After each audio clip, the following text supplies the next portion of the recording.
Actually, everything is by divine providence. So we find ourselves now on the day of Pesach Sheni, which Pesach Sheni was today, but actually the festive meal took place in the evening. For people that didn't have a chance to bring the Paschal sacrifice on the 14th of Nisan, on the regular Pesach, so they would bring it on the 14th of Iyar, and the eating of the Seder of the Pesach Sheni was actually tonight. So it's basically, we're mamish in the midst of the Pesach Sheni festivity. Another interesting fact in regards to Pesach Sheni, how it connects with this year's calendar setting, is that when we read in the Parsha this week, we read Parshas Emor. This is the Torah portion of this week. And the Torah portion basically is read on a weekly basis on Shabbos.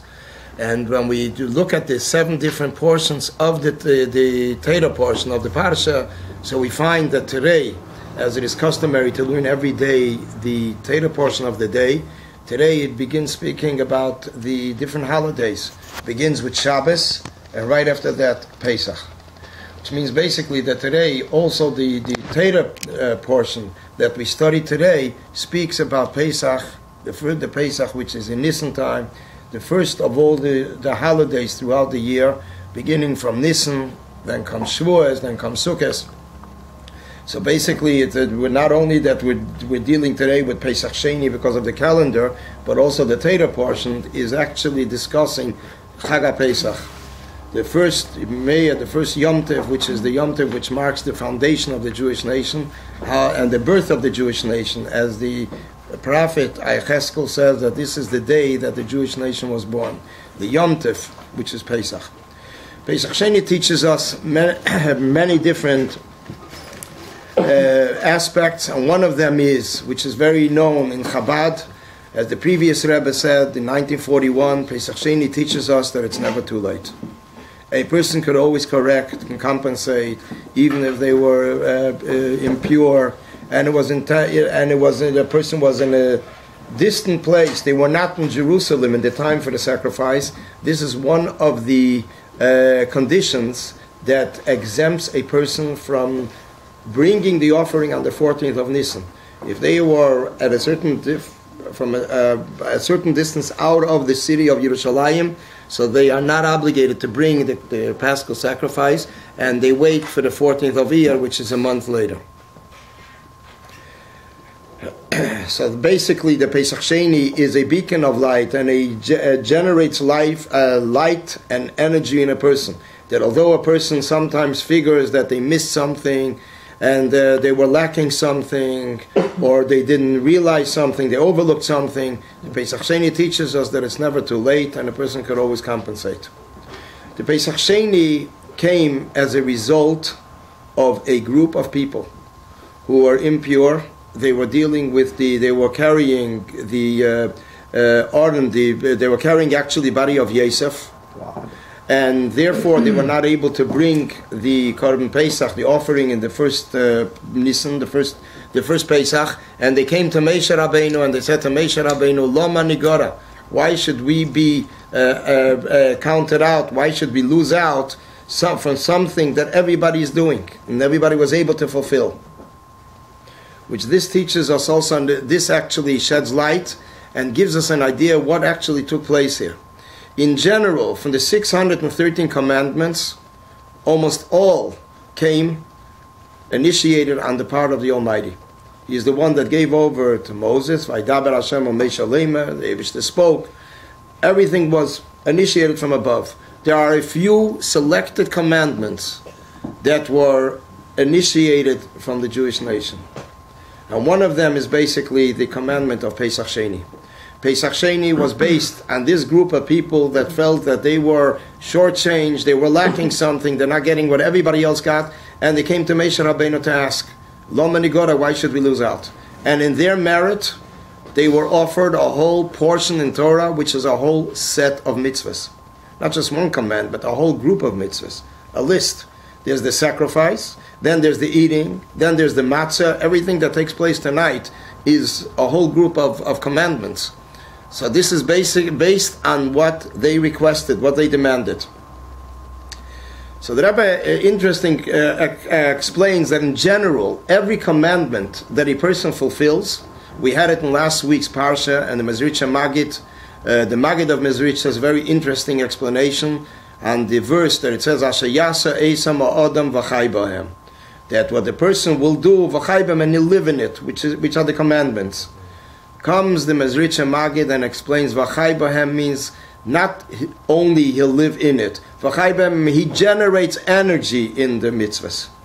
When a person fulfills a mitzvah, they generate a chayas, a light in the mitzvahs.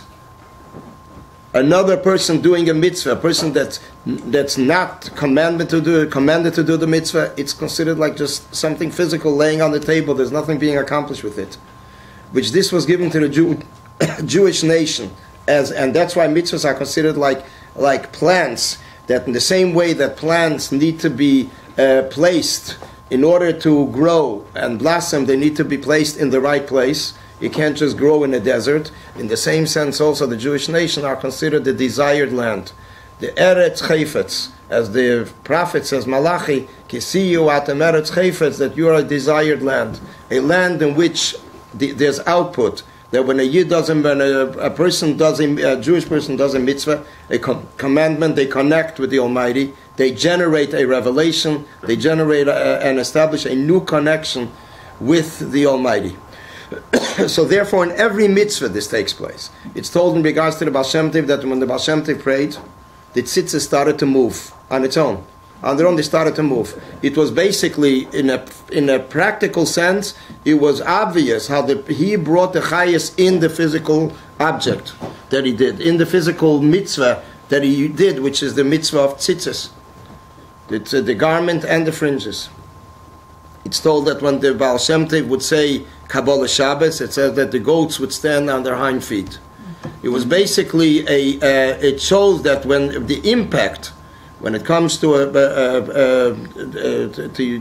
for example, Baal Shem Tov, tzaddikim, but it's accomplished by all. It's just that we don't see it in an obvious way in this physical world. So in every mitzvah there is the energy that a Jewish person actually instills in the mitzvah and brings the mitzvah to life. In addition to that, Pesach Sheni is not only that it brings that we by fulfilling Pesach Sheni, the commandments of Pesach Sheni, the second Pesach is fulfilling the mitzvah, but it's basically establishing the mitzvah. The Jewish nation, the group of people that were from the Jewish nation that actually felt that they were impure, they were not able to bring the sacrifice, to offer the sacrifice. They are the ones that brought about a creation of a whole group of commandments. And that is the story of Pesach Sheni. The lesson from that is a very wonderful lesson. That when a person feels that they're lacking something, either in the field of studying Torah, or fulfilling commandments, or fear of God, so a person could feel, what does he have to worry about it? The Almighty knows about it, and He'll take care of it. He'll give him an occasion, an opportunity when he can fulfill it. So the Rebbe says, look at these people. They were people that they were carrying the order of Yosef. They were carrying Yosef. They didn't wait for Moshe Rabbeinu to take care of them. They didn't even wait for the Almighty to take care of them and suggest what they should do. And the Almighty knew about it, and Moshe Rabbeinu knew about it, and they were doing a very special mitzvah. But when it came to something that they felt they were lacking, they spoke up. Not only spoke up, they demanded. They came screaming to Moshe Rabbeinu, Lama Negara, why should we lose out? And this is basically also what the Talmud says in Seita. In the end of Seita, which generally is accustomed to learn the tractate of Seita in the days of Sfira, in these days between Pesach and Shavuos, what do we see towards the end of the tractate? It says Ein lanu lishon al Avinu shabashamayim. We have to rely only on the Almighty. So the Rebbe says when you look at that part of the tractate, it speaks about earlier than that. Prior to that, it speaks about different troubled times, troubled situations, and after that it says we should Ein lanu lishon al Avinu shabashamayim. We have to rely on the Almighty. The Rebbe says this is also part of the problem. The part of the problem is a person feels as long as he didn't get an opportunity, he sits quiet. What does he have to do? He didn't get any message. That means stay put. Here we have the lesson from Pesach Sheni that they didn't rest. They felt that they were shortchanged, they spoke up.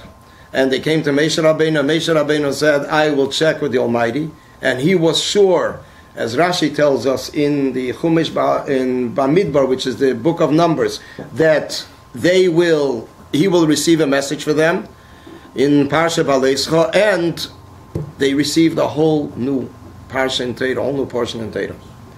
And this is also a lesson for everybody, even simple people, that a person sometimes thinks to himself, what am I, and who am I, and how could I accomplish something? So we see that in the same way that the richok, the distance that there is in range between a person and the Almighty, between a creation and the Creator, is a lot more than there is between the most simple person and the leader amongst the Jews.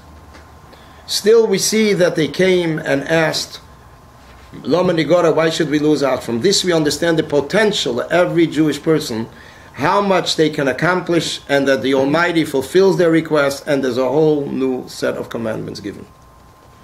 And this also shows us the greatness of a Jewish person. That on one hand, the question is, with what right, with what strength, could a person come and demand Lama Nigora? Why has he received less? On the other hand, what is the idea of asking Lama Nigora? So the Rebbe says we find by every person, so by a Jewish person, a person has a soul. Every person has a soul. The soul is the essence of the person. So the essence is not affected in any way. It remains intact. It is only the external part of the Jew, which is basically sort of dust, like dust that accumulates, and this dust needs to be removed. But the essence can never be touched.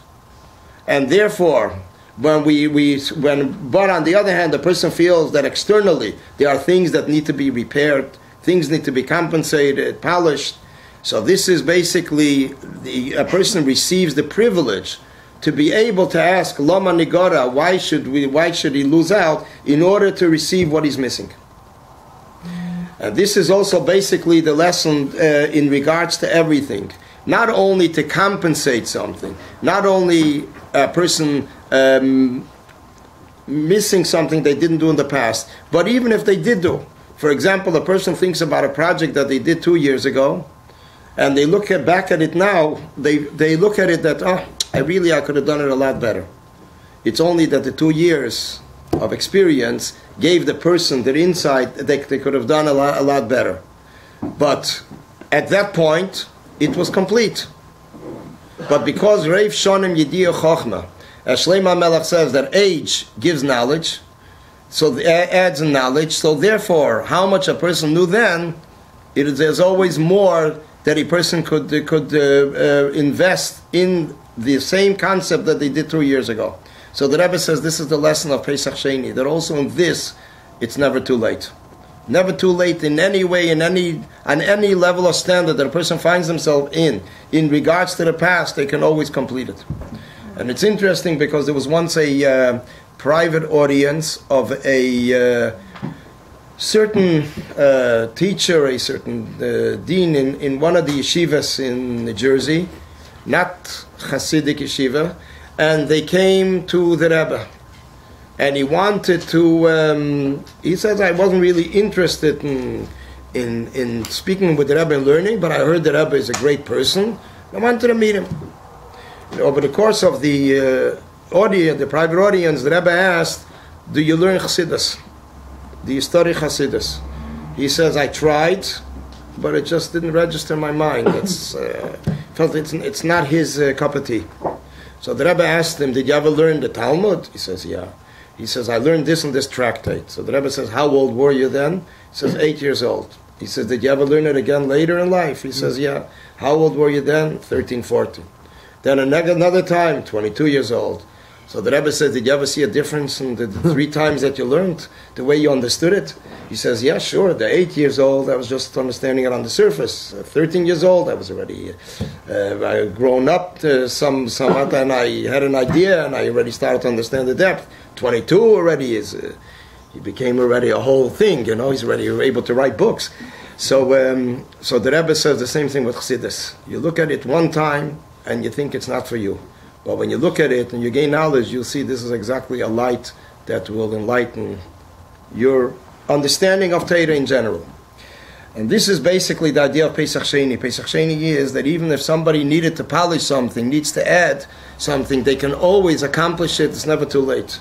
And this also goes for teachers, for rabbis, in general. That sometimes a teacher feels they had students, they had a class. The next year, a year later, they remind themselves, they should have really made another point to the students the year before, which they didn't realize. And they figure now, how could they get to that class? They have a different teacher. And in today's time, we can say, who knows if the student wants to hear something that the teacher from last year has to tell him. But in general, the lesson is, that it's never too late. That even when a person sees his student years later, they can always fill in for the benefit of the student to compensate and point out certain insights that the student is not aware of and that the teacher missed out that year in the teaching. And the Rebbe says this goes on. It's interesting. It's based on the Talmud. The Talmud in Kiddushin says Chinuch can go on till 24 years old. 24 and past 24. So sometimes kids say, over bar mitzvah, amam hayom. So the Talmud says there's an opinion for 24 years old also, up to 24 more, which this is already past the teenage years. Now the question is, why is it by divine providence that the lesson, it's never too late, is derived from Pesach? We have 613 mitzvahs. Why is it that it happens to be that it's by the Yom Tov, the holiday of Pesach, the Paschal sacrifice, we were told we derived the lesson, it's never too late, which applies to everything.